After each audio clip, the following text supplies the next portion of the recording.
Assalamualaikum warahmatullahi wabarakatuh. Waalaikumsalam warahmatullahi wabarakatuh. Salam sejahtera bagi kita semua. Yang terhormat Ibu Rafika sebagai PJ di kelas kami serta teman-teman saya tambahkan. Selawat serta salam marilah kita panjatkan kepada Nabi kita Nabi besar Muhammad Sallallahu alaihi wasallam. beserta keluarganya, sahabatnya dan para pengikutnya serta kita sekalian. Pada kesempatan kali ini saya akan berpidato tentang personal branding. Contoh nyata di Indonesia tentang personal branding itu seperti almarhum Eyang B.J. Habibie. Dia merupakan seorang ahli pesawat, ataupun seperti kita yang menyukai menggambar, bernyanyi atau melakukan hal sebagainya. Itulah personal branding. Tapi kalian masih bingung gak sih personal branding itu apa? Jadi personal branding itu suatu proses membentuk persepsi orang lain kepada masyarakat terhadap aspek-aspek diantaranya seperti kepribadian, skill, serta value dari kita. Bagaimana dari aspek-aspek tersebut menimbulkan persepsi positif bagi masyarakat serta bisa menjadi alat pemasaran. Pasti di era digital saat ini sangat gampang sekali untuk membuat personal branding seperti di media sosial atau yang lainnya. Contoh membangun lewat media sosial itu merupakan cara efektif yang kita lakukan. Kenapa tidak? Mungkin dengan kita membangun personal branding, jadi tuh orang gampang mengenali kita. Terusnya kita bisa membuat portofolio untuk portofolio yang baik untuk menarik orang yang kenal dengan kita. Misal melalui aplikasi Instagram, di sana kita bisa melakukan personal branding karena di Instagram itu bisa banyak mengupload apa aja. Salah satu inspirasi dari tokoh muda yaitu Jauh dan Kapal, pendiri maubelajar.com. Maubelajar.com adalah sebuah distro web bagi para guru yang ingin memberikan pengajaran secara online, mengadakan workshop secara langsung, dan ini juga tertentu berlaku bagi murid yang ingin mengembangkan keterampilan tersebut. Ide Jordan untuk membuat sebuah startup di bidang pendidikan ini dikatakan secara tidak sengaja karena adiknya yang berprofesi sebagai guru, terus dia kesulitan dan menawarkan jasa pengajar. Jadi manfaat dari personal branding itu kita bisa dikenal sebagai kita ini siapa, terusnya dengan kata lain sebagai orang melihat kita itu sebagai apa, dengan kita punya skill atau kemampuan lebih. Terusnya jadi orang memandang kita itu sebagai orang yang positif gitu. Jadi mudah kan untuk membuat personal branding, apalagi dengan berbagai manfaatnya bisa membuat orang berpikir bahwa kita itu orang yang baik. Demikian pidato yang saya sampaikan. Terima kasih. Wassalamualaikum warahmatullahi wabarakatuh.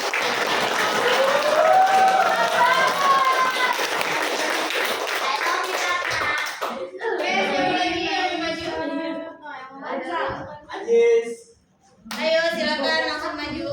Ibu ini matiin apa enggak, Bu? Jangan dimatiin. Oh, jangan. Itu nggak bisa dibuat.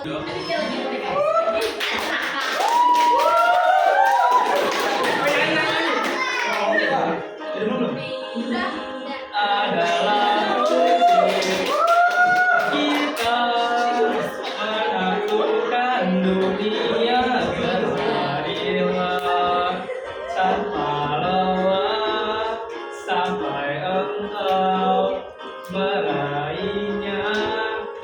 Laskar pelangi takkan terikat waktu.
kita di dunia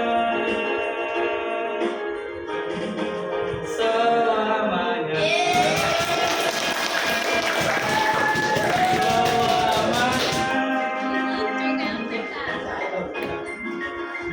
Masyarakat Indonesia sekarang pelangi takkan terjang waktu. Saya sih ya. Ada di Mas mau freestyle? Enggak. Oke teman-teman, perkenalkan nama saya Dimas Stanto Bisa mulai. dari kelompok 2.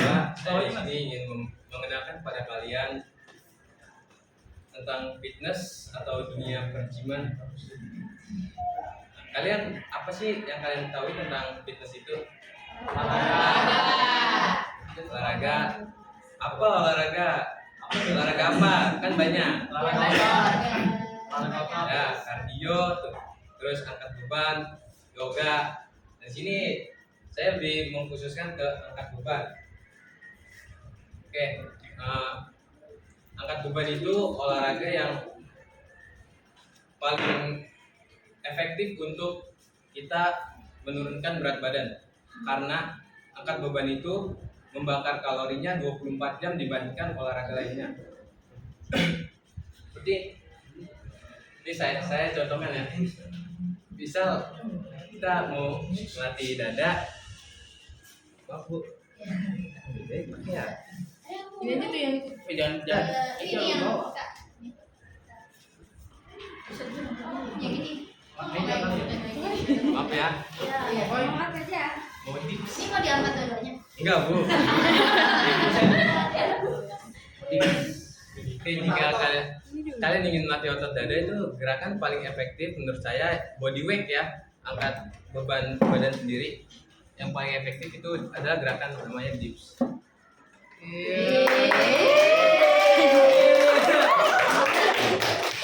Nah, kalian buat 12 repetisi. Tahu kan repetisi itu apa? Pengulangan. Maksudnya gerakan yang diulang-ulang.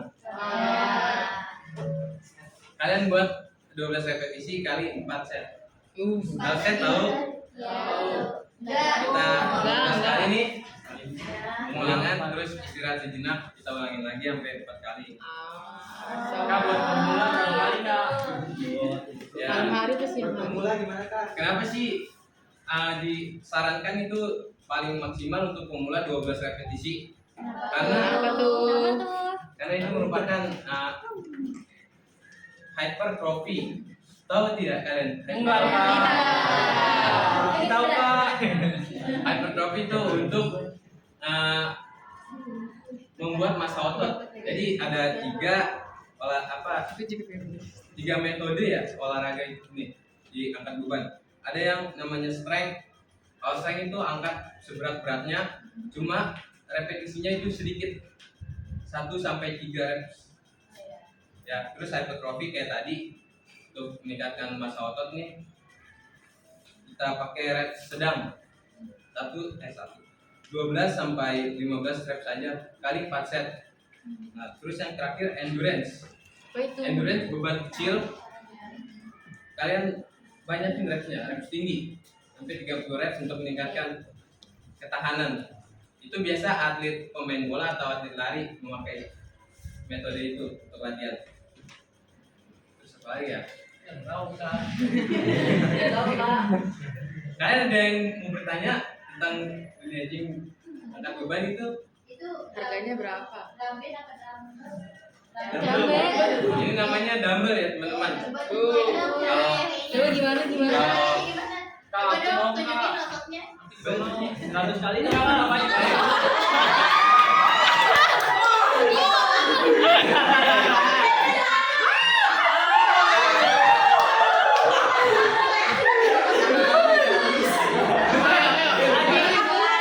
Jadi saya akan menunjukkan nih gerakan untuk melatih otot bicep. Untuk bicep ada dua bagian. Pertama di bicep ya. Namanya bicep ada apa artinya itu dua bagian. Kalau tricep ada 3 bagian. bicep ini yang gerakan pertama ada bicep curl. Kalian pakai temponya ya untuk memaksimalkan. Temponya berapa per berapa tuh? Ini naik, tahan 3 detik. Turun perlahan, naik lagi, tahan 3 detik.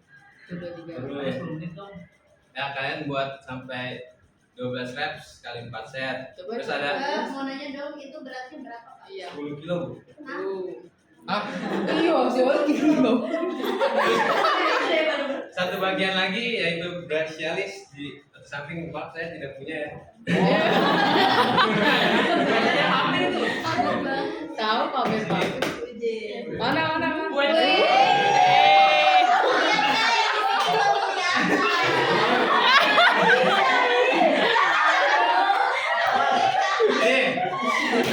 Mas, aduh pangku.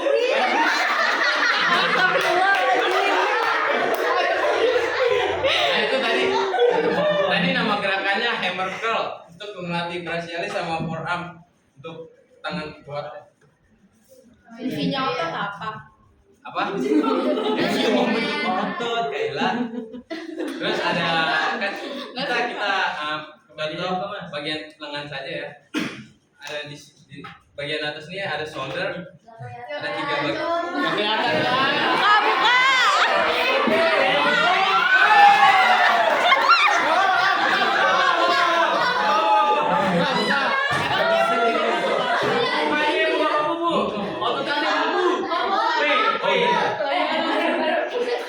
Keseruan.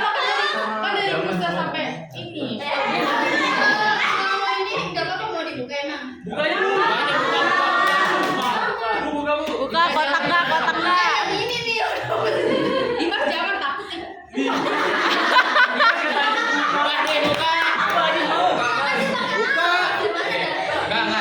Anjing bawa pangku. Di sini ada yang mau nge-gym bareng?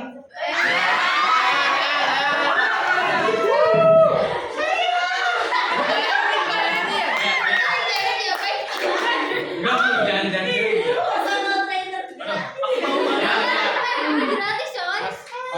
Biasanya kan di sini nih ada alasan, gua nggak mau nge-gym, nggak ada waktu. Emang beneran nggak ada waktunya? Kalian balik sekolah, makan terus ngapain? Tidur. Iya, tidur. Tidur, nyapu, ngepel. Udah. Ya, Udah nge-gym. Habis isya atau habis maghrib tuh. Kamu masih ada yang ngaji? Islam bukan. Dimas Islam. Oh dia di ngaji bu. Habis itu lagi nge-gym. Maghrib ngaji dulu. Isa olahraga. Ya. Ya. Luangkan waktu untuk olahraga. Kalian nggak mau emang punya badan keren?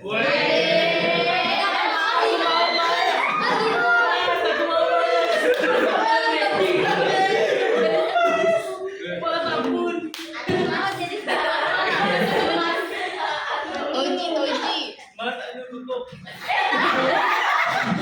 Astagfirullah, ke video loh.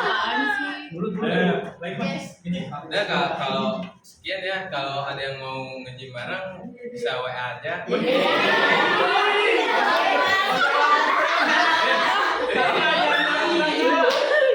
kan kalau mau gym kan pemula kan malu-malu tuh. Siap coach. Ya kalian bisa bareng saya gitu. Siap. Di Pakuan. Bedeng.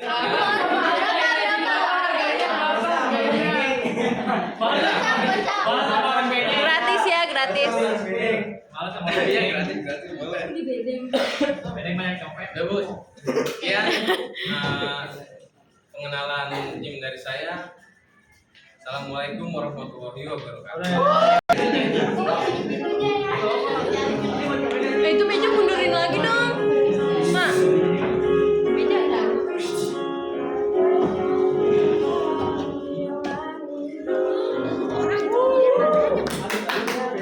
Katanya sudah diselesaikan.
tahu siapa diriku.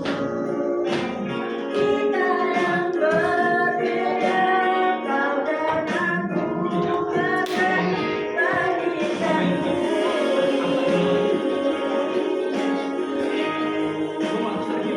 Lagu Nusa boleh nggak? sesungguhnya aku tak sempurna.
Iya, mau gue nyanyi. Tadi mau WhatsApp aku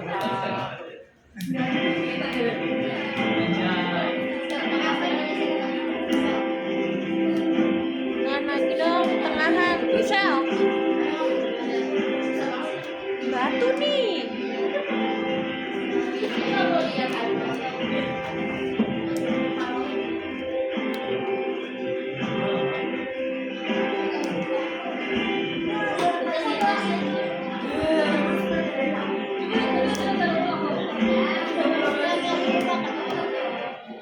Ih, si Michelle ya.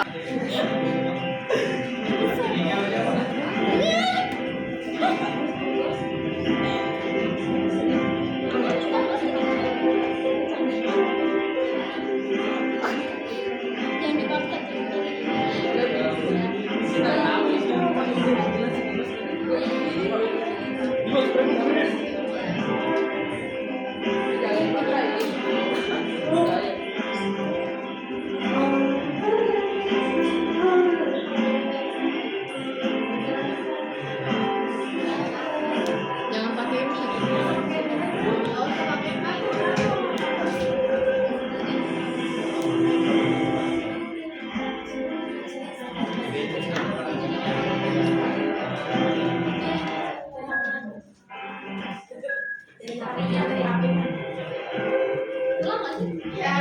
Ulang mulu Bu, udah 2 kali.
Mampu udah nggak terlalu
salat. Alhamdulillahirabbil alamin. Wassalatu wassalamu ala asyrofil anbiya'i wal mursalin wa ala alihi wa sahbihi wasallam. Pertama yang saya hormati Ibu Rafika selaku yang menjawab proyek dan teman-teman yang insyaallah dirahmati oleh Allah Subhanahu wa taala. Amin. Pertama-tama marilah kita mengucapkan puji dan syukur kehadirat Allah Subhanahu wa taala yang telah memberikan kita begitu banyak nikmat, yaitu nikmat Islam, nikmat iman, dan nikmat sehat, sehingga kita semua bisa berkumpul kembali di kelas dan insyaallah dirahmati Allah Subhanahu wa taala. Amin. Pada kesempatan yang berbahagia ini, saya ingin menyampaikan pesan singkat tentang menuntut ilmu. Dalam mencari ilmu, Allah benar memuji para malaikat-malaikatnya bahwa ternyata tidak ada seorang pun di dunia ini yang memiliki ilmu kecuali hanya Allah Subhanahu wa taala. Sebagian ilmu yang kita miliki adalah titipan Allah Subhanahu wa taala. Selain apa yang telah bahkan malaikat pun tidak akan mengerti ilmu pengetahuan selain apa yang telah diajarkan kepadanya. Oleh karena itu, kita tidak boleh sombong dengan apa yang kita punya. Waman saraka tariqan yaltamisu fihi ilman sahadallahu lahu bihi tariqan ilal jannah. Siapa yang menempuh jalan untuk mencari ilmu, maka Allah akan mudahkan baginya jalan menuju surga. Rawahu Muslim. Teman-teman yang dirahmati Allah Subhanahu wa taala, sebagian dari keutamaan orang mencari ilmu adalah dimudahkan serta dibimbing melalui jalan menuju kebenaran. Betapa pentingnya orang yang menuntut ilmu sehingga diberikan pengetahuan yang luar biasa. Peranan para tenaga pengajar juga sangatlah penting sehingga orang yang bersamanya bersama dulu untuk menimba ilmu pengetahuan darinya, walaupun hanya 1 jam saja, lebih disukai oleh Allah Subhanahu wa taala daripada pahalanya dalam beribadah terlebih dahulu. Demikianlah yang dapat saya sampaikan. Kurang lebihnya mohon maaf. Thalabul ilmi fariidatun 'ala kulli muslimin. Menuntut ilmu itu wajib atas setiap muslim. Rawahu Ibnu Majah. Kurang lebihnya mohon maaf. Assalamualaikum warahmatullahi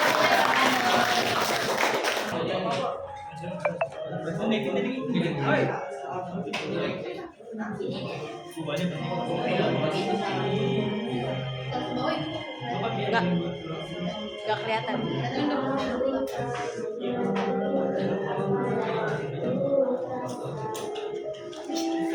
Kelihatan bu.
Yuk.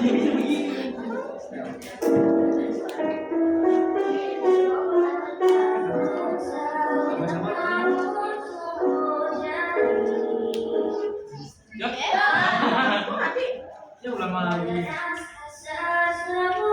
Dari sini aja suaranya ininya suara dari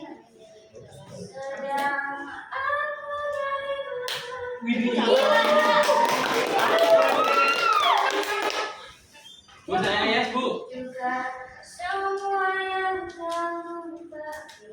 Itu sudah musik kamu. Saya tekal ya.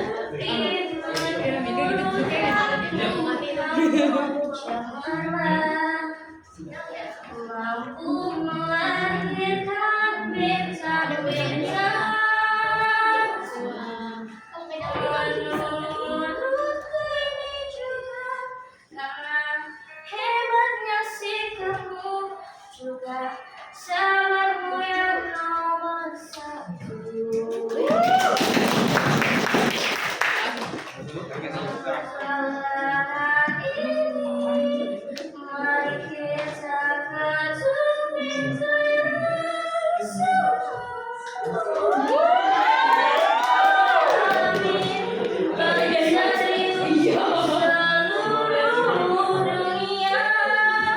Bayangkan betapa cantik dan lucunya biru petir ini disanding rintik-rintik yang gemas dan dunia.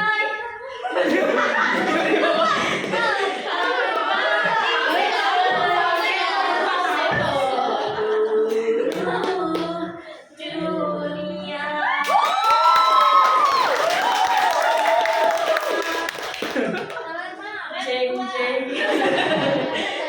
Amin paling serius seluruh dunia. Maju, tapi berisik. Ayo. Pokoknya nyanyi udah sampai sini doang. Ntar udah nggak boleh nyanyi lagi. Cari apa yang udah. Sini benang.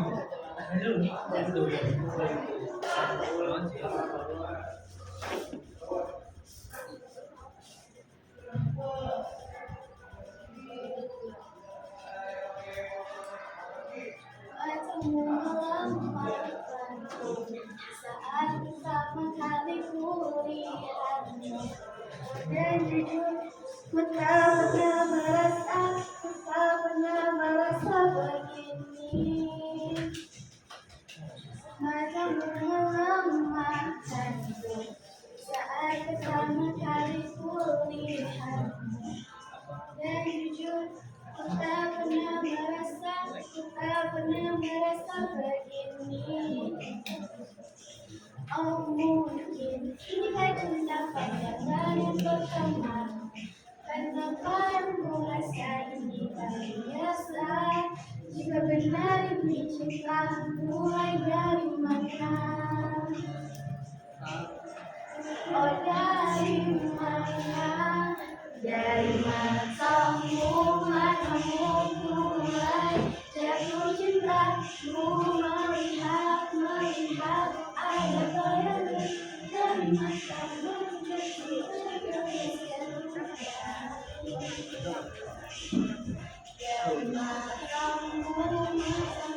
mulai jatuh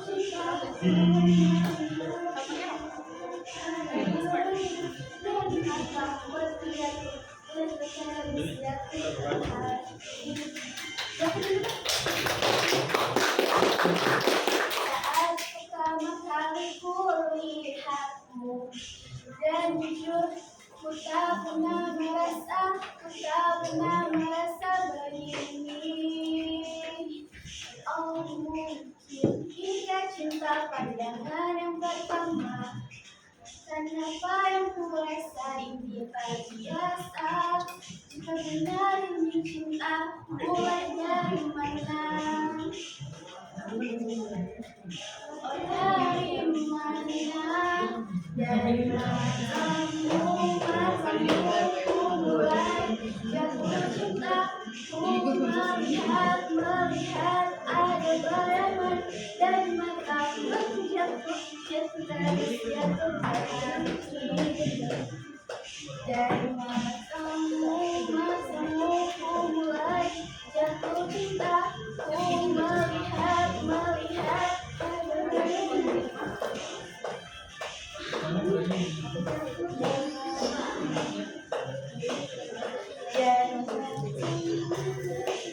ibu lagunya nggak kedengeran, nggak masuk. Yang makanya kan dibilang ya itu yang tidak banyak.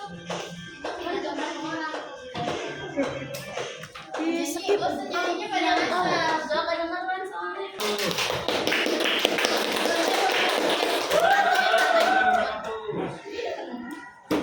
Halo semuanya, saya Kak Yanto. Di sini saya akan membacakan puisi Mata Lukas Ekon Kata. Sebagai nama Bapak. Aku seorang petani bodong sari menghidupi mimpi dari padi yang ditanami sendiri. Kesederhanaan panggilan hidup dapat untung dilipat dari tabung. 1974 tanah air yang kucinta berumur 29 tahun. Waktu yang mudah bagi berdirinya sebuah negara. Lambang Garuda, dasarnya Pancasila. Undang-Undang 45 merajuk banyak peristiwa. Peralihan kepemimpinan yang mendesak, Bung Karno diganti Pak Harto dengan dalih keamanan negara.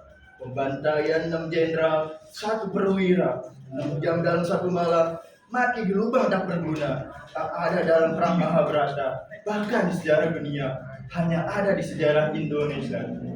Pemusnahan golongan kiri, PKI wajib mati. Pemimpin otoriter, repelita rencana pembangunan 5 tahun, bisa jadi rencana pembantaian 5 tahun. Di tahun-tahun berikutnya, kudapati penembak misterius, tak ada salah, apalagi benar, tak ada hukum negara.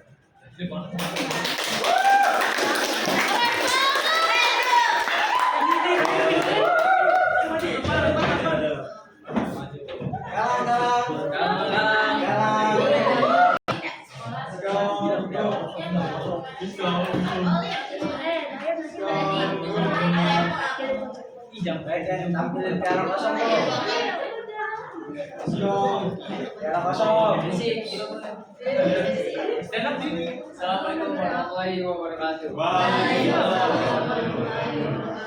Salam sejahtera untuk kita semua. Selamat pagi. Udah siang kan? Ya. Siang. Yang saya hormati PJ, Siapa ya? dan teman-teman sekalian. Saya berdiri sini untuk menjelaskan benda yang mungkin kalian anggap sepele, tapi ini sangat mendukung aktivitas sehari-hari kita. Benda ini sepatu. Ya, saya akan menjelaskan apa itu sepatu. Sepatu merupakan sebuah alas yang berguna untuk menjaga kaki kita saat kita melangkah, berlari, melompat, dan lain sebagainya di lingkungan luar. Sepatu ini bersifat universal, bisa semua kalangan dan semua orang menggunakan, kecuali disabilitas. Jadi sepatu ini pertama kali ditemukan di Amerika pada tahun 1928 oleh Thomas Bird. Nah, sepatu itu memiliki beberapa bagian. Saya akan menjelaskan beberapa bagian dari sepatu. Nah, bagian sepatu ini ada beberapa bagian sepatu. Komponen yang paling utama itu upper. Nah, upper ini komponen yang penting karena upper ini meliputi atau melindungi kaki kita. Upper ini berada di luar bagian sepatu. Nah, yang kemudian itu ada tong atau lidah sepatu lah kita sebut. Dan selanjutnya itu ada bagian yang namanya tali sepatu. Nah, tali sepatu ini opsional karena ada beberapa sepatu yang sudah tidak menggunakan tali, seperti sepatu formal atau sepatu sport yang sudah menggunakan teknologi tali putar atau selerikan apa itu? Ya, ziplock. Bagian selanjutnya yaitu ada outsole. Nah, outsole ini ada dua bagian, yaitu midsole yang bagian ini namanya midsole, dan yang bagian luar ini yang paling bawah ini namanya rubber. Fungsinya rubber ini untuk agar kita tidak mudah tergelincir atau mencengkram area bawah. Lanjut ke bagian dalam. Bagian dalam itu ada yang namanya insole. Insole ini bentuknya seperti ini namanya insole yang bisa kalian copot. Nah, lalu ada di belakang namanya bagian heel. Nah, heel ini berguna untuk mentegakkan atau menstabilkan kaki kita agar tidak mudah terkilir.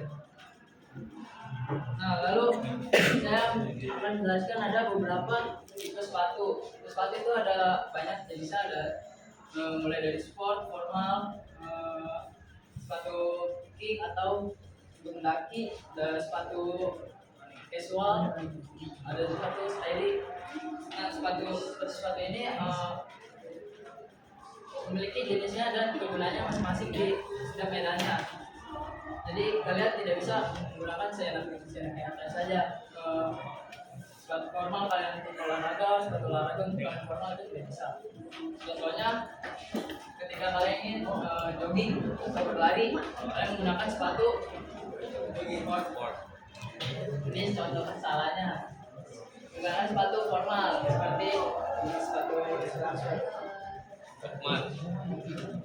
ya, gambar itu salah. Nah, dia sepatu juga ada beberapa jenis bahannya. Ada sepatu yang berbahan mesh atau seperti jaring-jaring seperti ini. Ada juga yang seperti sintetis atau menggunakan dari karet. Ada juga sepatu yang terbuat dari kulit atau leather. Dia biasanya terbuat dari kulit hewan seperti sapi, rusa, kanguru, babi pun bisa. Kemudian ada yang namanya bahan suede. Suede ini sama seperti bahan kulit, cuma dia menggunakan bagian dalamnya sehingga kasar. Terus juga ada namanya sepatu yang berbahan knit atau jaring. Jadi itu ada beberapa bahan dari sepatu. Saya akan bagi tips bagaimana sih merawat sepatu. Ada beberapa tips untuk merawat sepatu. Yang pertama itu ada menaruh atau menyimpannya di ruangan yang tidak lembab dan jauhkan dari sinar matahari atau langsung terkontaminasi langsung dengan matahari. Itu tidak boleh karena membuat si upper ini, bagian upper cepat mudah rusak, crack atau mudah terpisah dengan bagian outsole. Lemnya mudah terlepas. Terus yang tips kedua itu ada mencucinya secara rutin. Nah, mencuci sepatu juga tidak sembarangan, ada langkah-langkahnya. Tidak boleh langsung merendamnya ke air, itu cepat merusak bagian seperti lem. Ada sabun khusus untuk sepatu yang bisa kalian gunakan untuk mencucinya. Terus kemudian menggunakan sandal shoes. Ada yang tahu sandal shoes itu apa? Untuk itu seperti besi untuk menetapkan bentuk sepatu sehingga tidak denyek atau apa, jadi bentuknya itu tetap terjaga. Nah, tips selanjutnya itu ada menggunakannya di medan yang benar. Jangan kalian menggunakan di jalan yang berbecek atau bertanah, itu akan cepat membuat sepatu kalian rusak. Nah, itu saja penjelasan dari saya. Tujuan saya membuat ini hanya sekedar membagi wawasan atau berbagi informasi, karena sepatu adalah teman perjuangan kita yang menemani kita setiap langkah, kita harus kita rawat dan kita jaga karena dia sangat penting untuk menemani kita untuk menjalankan kegiatan kita sehari-hari. Itu saja penjelasan dari saya. Terima kasih. Assalamualaikum warahmatullahi wabarakatuh. Waalaikumsalam warahmatullahi wabarakatuh. Ini mau pakai apa? Ayo silakan yang lain. Ayo, maju. Nanti Ini baru 12 orang. Waalaikumsalam warahmatullahi wabarakatuh. Kasih tutorial cara menggambar.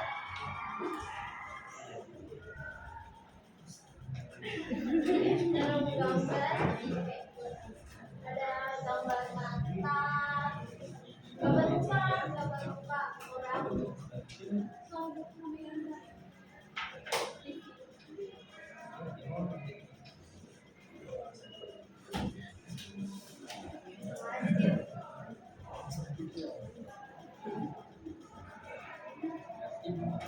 Pertama gambar dulu, gambar apa garis ke bawah, lalu ini garis juga, jaraknya sama, caranya agak gede kan?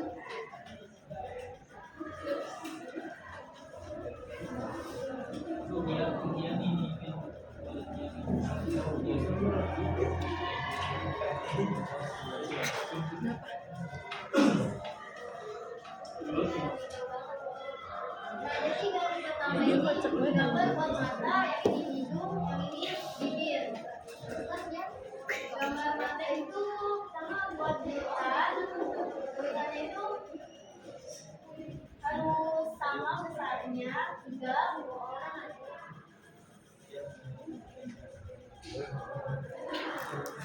Nah, dari bulutan ini tuh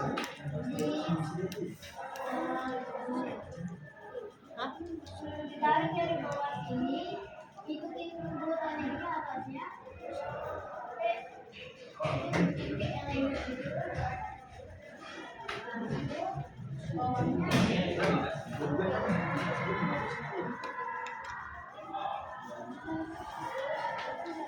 ikutin ininya aja, jadi kayak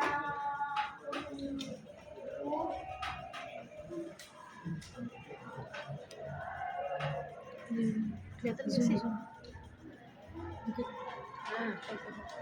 Ke atas.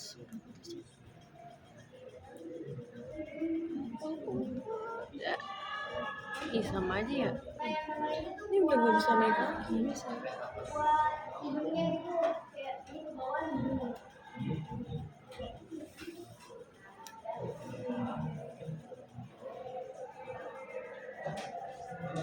Ini bola matanya tuh harus setengah lingkaran.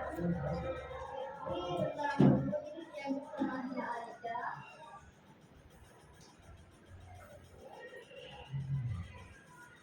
Terus dikasih ininya, kacamataan. Kemudian alis dari ini sejajar juga.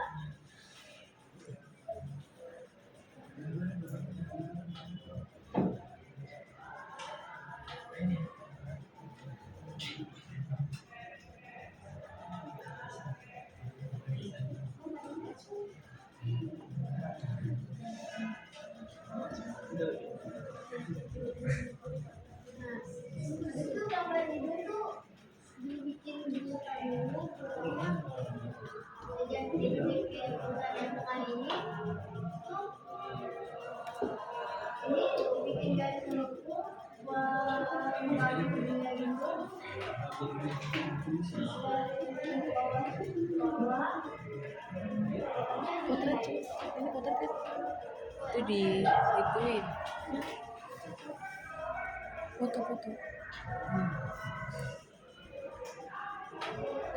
ini ya. Nah, habis itu gambar bibir.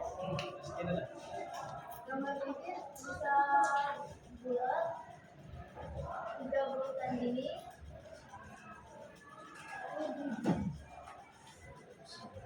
Ininya, garisnya.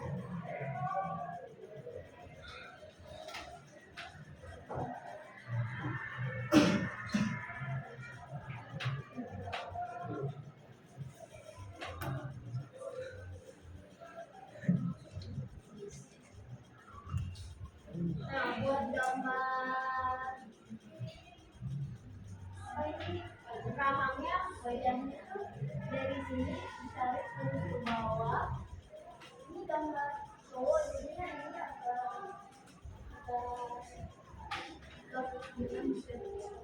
yang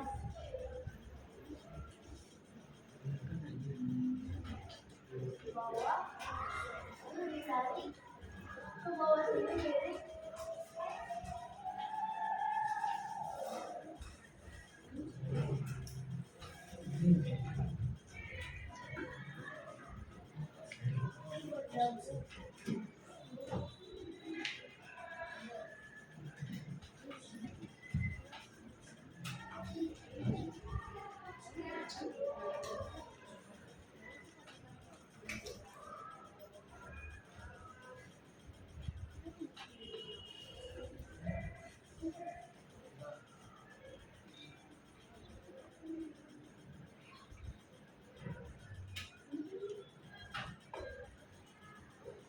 buat kuping di sini kuping kayak lingkaran aja.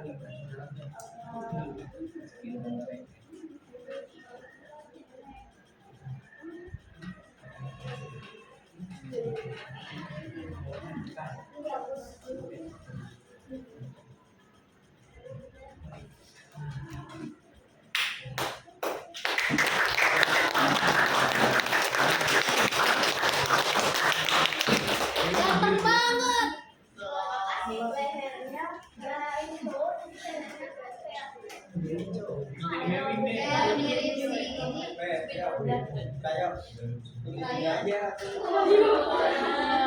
Ini terlalu tampan bisa. Katanya mirip lu. Buset dah.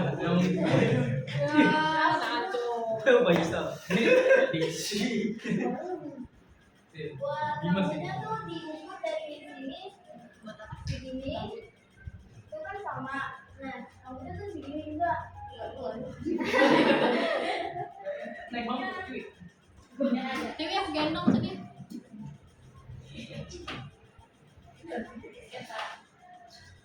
Kita buat rambut model belah-belah itu Belah manil kak. Belah manil.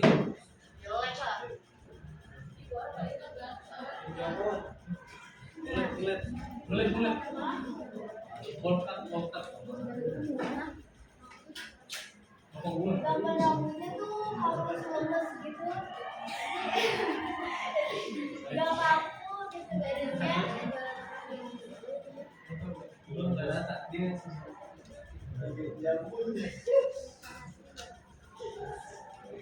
Gambar rambut tuh sebenarnya gampang ya.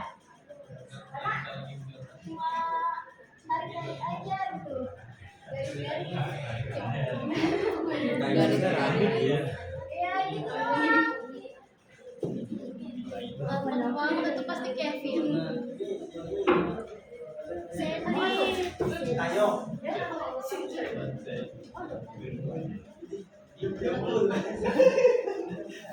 Nah itu buat kerangka kayak palanya gitu. Apa? Di rambutnya. Beci. Dia kayak apa sih? Ya pokoknya dari sini ini ditarik gitu. Kayak legit.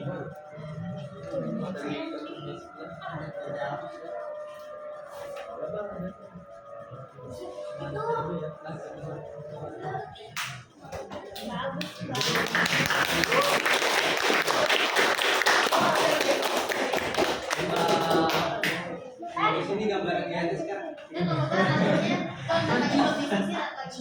Iya, ada kayak gitu. Ih, ganteng kali bang. Ali.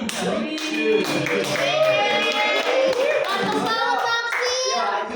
Iya Ajis. Rambut tadi. Rambut tadi. Kayak gitu lah.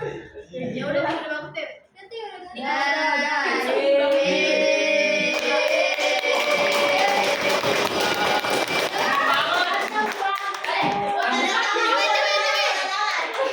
Udah bikin di atas kak.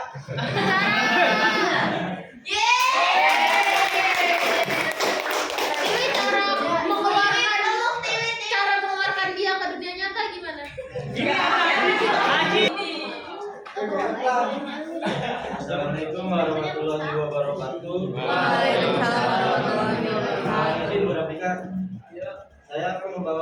bahayanya merokok. Kacau nih. Merokok merupakan aktivitas yang berdampak merugikan bagi kesehatan individu, keluarga, masyarakat, dan lingkungan, baik secara langsung maupun tidak langsung, sehingga perlu pengendalian dampak rokok terhadap kesehatan. Sebab dalam rokok tersebut terkandung lebih dari 4.000 jenis bahan kimia berbahaya bagi kesehatan, mulai dari nikotin maupun zat lainnya yang bisa menyebabkan kanker dan zat beracun bagi tubuh kita. Beberapa penyakit berbahaya yang diakibatkan oleh seorang perokok. 1. Penyakit paru-paru. Asap rokok tersebut terhirup dan masuk ke dalam paru-paru sehingga menyebabkan paru-paru mengalami radang, bronkitis, pneumonia. Maka sebaiknya sebelum hal itu terjadi, lebih baiknya berhenti dari sekarang. 2.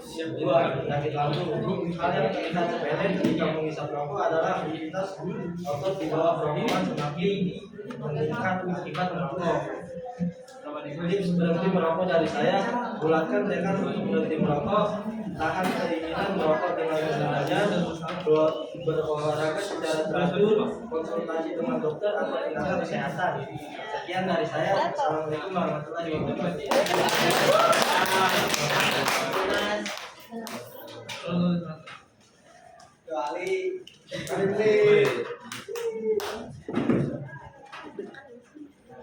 Ini ayo.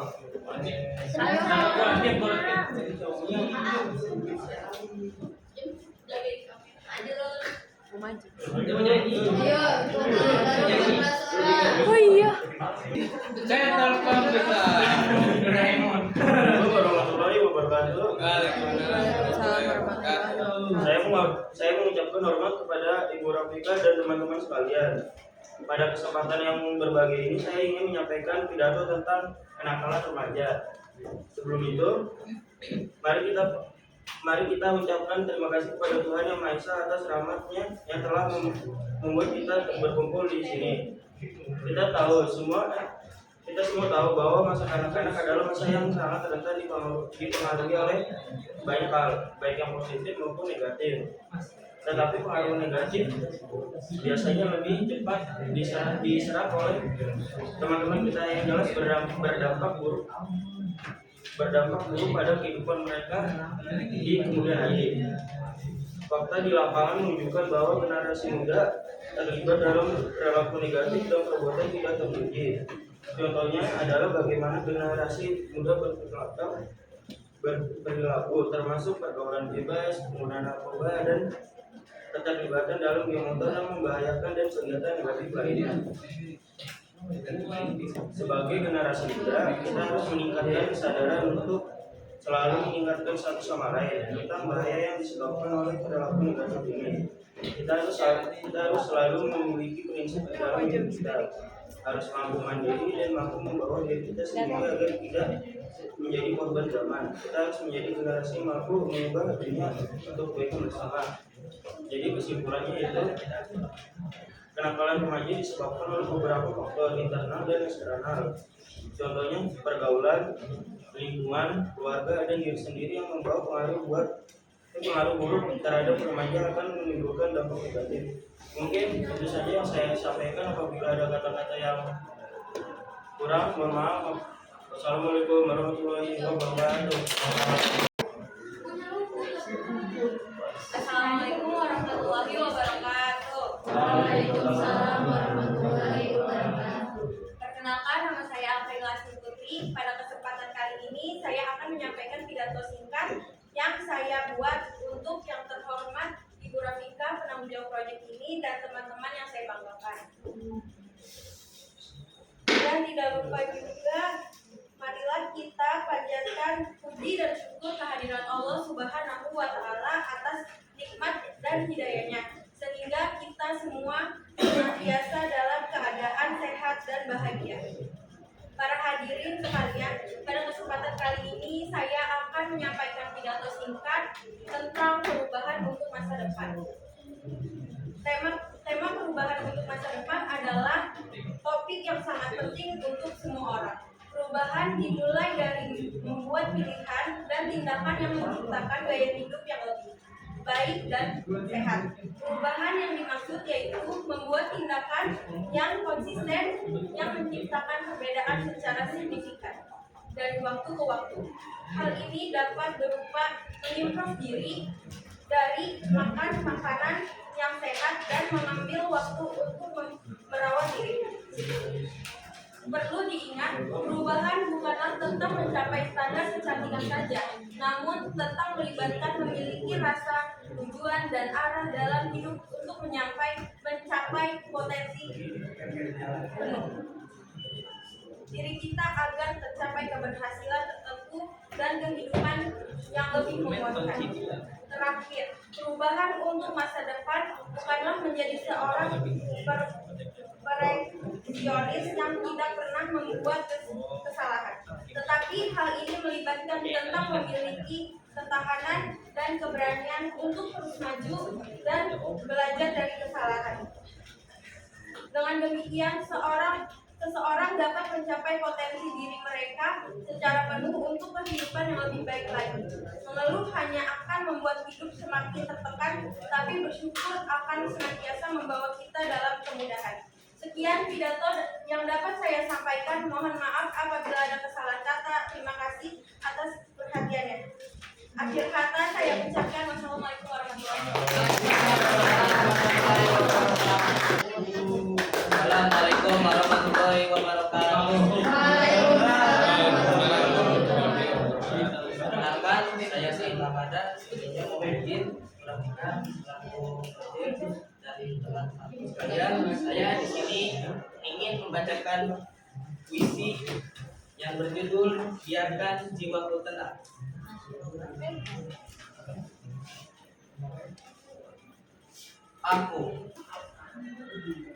Aku adalah segumpal darah yang telah diciptakan, selalu menutup telinga agar tak mendengar suara dari mereka yang lebih mengerikan dari auman singa. Rasa takut masih bersembayang dalam raga dan jiwa. Sakit Tuhan, sakit Tuhan, sakit Tuhan. Aku hanya perlu jeda untuk mengistirahatkan jiwa.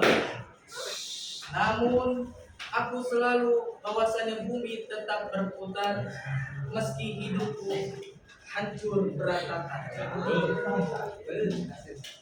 Biarkan jiwaku tenang Tuhan, meski hanya sebentar. Izinkan ragaku untuk singgah Tuhan. Ku janji tidak akan lama Tuhan sebelum melanjutkan perjalanan. Sekian saya.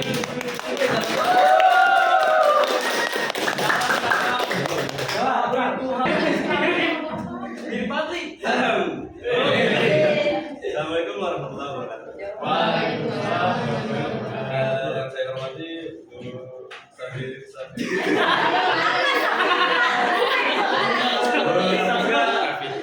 satu pembimbing proyek kami. Pada kesempatan ini saya akan menjelaskan pidato singkat tentang bahayanya narkoba. Narkoba atau narkotika dan obat-obatan terlarang adalah ancaman serius bagi generasi muda dan masa depan bangsa kita. Penggunaan narkoba tidak hanya merusak kesehatan fisik dan mental penggunaannya, tapi juga dapat membawa dampak buruk bagi keluarga, lingkungan sekitar, dan masyarakat luas. Bahaya narkoba sangat nyata dan meliputi berbagai aspek, dimulai dari aspek kesehatan. Narkoba dapat menyebabkan kerusakan organ tubuh seperti otak, hati, dan jantung. Dan dari segi sosial, pengguna narkoba seringkali terlibat dalam tindak kriminal seperti pencurian dan kekerasan demi memenuhi kebutuhan narkoba mereka. Untuk mengatasi masalah ini, peran kita semua sangat diperlukan. Pertama, kita harus meningkatkan kesadaran tentang bahaya narkoba dan mengedukasi diri dan orang-orang sekitar kita tentang dampak yang ditimbulkan. Dan juga kita harus berani berkata tidak pada narkoba. Teman-teman saya banggakan. Teman kita ada di tangan kita sendiri. Mari kita jaga diri kita dari bahaya narkoba. dan berkomitmen untuk menjalani kehidupan yang sangat sehat dan produktif. Dengan demikian kita dapat berkontribusi pada kemajuan bangsa ini dan menciptakan masa depan yang lebih baik. Demikian pidato singkat saya. Saya pamit dikit. Ikan sempat, ikan bapak. Terima kasih. Assalamualaikum. Warahmatullahi wabarakatuh. Saya Riki Ibrahim ingin menyampaikan suatu informasi yang bagi saya bahaya buat anak-anak zaman sekarang, bagi yang masih kecil-kecil. Yang terhormat Bu PJ kita, Bu Rafika, saya akan membawakan satu informasi yang lumayan penting bagi anak-anak. Di era digital ini, gadget seperti smartphone, tablet, dan laptop menjadi bagian dari kehidupan sehari-hari. Dari berbagai gadget menawarkan berbagai kemudahan dan manfaat. Kayak ibu-ibu zaman sekarang kan kalau anaknya nangis ya, pasti dikasih handphone, harus nonton YouTube kan biar dia beda kalau yang dulu yang di ini anaknya nangis domelin gitu nangis terus gitu.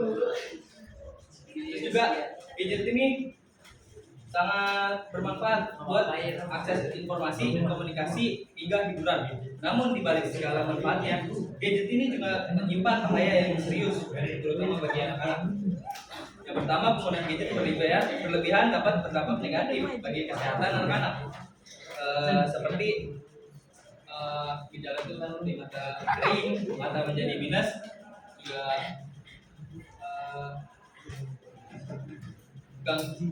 gangguan penglihatan yang lainnya. Selain itu, kurangnya aktivitas fisik akibat terlalu banyak bermain gadget bisa menyebabkan obesitas dan berbagai masalah kesehatan lainnya. Kedua, gadget juga bisa mempengaruhi perkembangan sosial anak. Anak yang terlalu sering bermain gadget cenderung kurang, mereka menjadi lebih tertutup, kurang mampu berkomunikasi dengan baik, dan bisa mengalami kesulitan dalam membangun hubungan sosial. Yang ketiga, konten yang tidak sesuai umur juga menjadi ancaman besar di dunia maya. Banyak sekali konten yang tidak pantas dan bisa diakses dengan mudah oleh anak-anak. Kebanyakan tuh anak-anak terlalu mengikuti konten kayak yang sekarang itu anak-anak lebih tahu kontennya. Nah, salah satunya sama ada TikToker yang dia ikutin seperti Willy Salim kan dia jadi kayak ketemu Salmi ntar gue dikasih hadiah dampak positifnya dampak negatifnya dan konten tersebut juga berupa kekerasan, pornografi atau hal-hal negatif lainnya. Oleh karena itu penting bagi kita sebagai orang tua dan pendidik untuk mengawasi dan membatasi penggunaan gadget anak-anak. Beberapa langkah yang bisa kita lakukan di antara lain, satu, menetapkan batas waktu penggunaan handphone seperti dibatasi waktunya 1 jam bermain handphone, setelah itu berinteraksi dengan teman-temannya. Yang kedua, mengajak anak untuk lebih banyak melakukan aktivitas fisik seperti olahraga, bermain di luar ruangan dan sebagainya. 3, memantau konten yang diakses oleh anak-anak dan mengarahkan mereka pada konten yang disukai. Jadi orang tua harus memeriksa konten apa saja yang di dalam YouTube anaknya. Kali ada yang enggak benar. Yang keempat, memberikan contoh yang baik dan tidak terlalu sering menggunakan gadget di depan anak-anak. Ya mungkin itu saja yang saya bisa sampaikan. Kurang lebih mohon maaf. Billahi taufiq wal hidayah. Wassalamualaikum warahmatullahi wabarakatuh.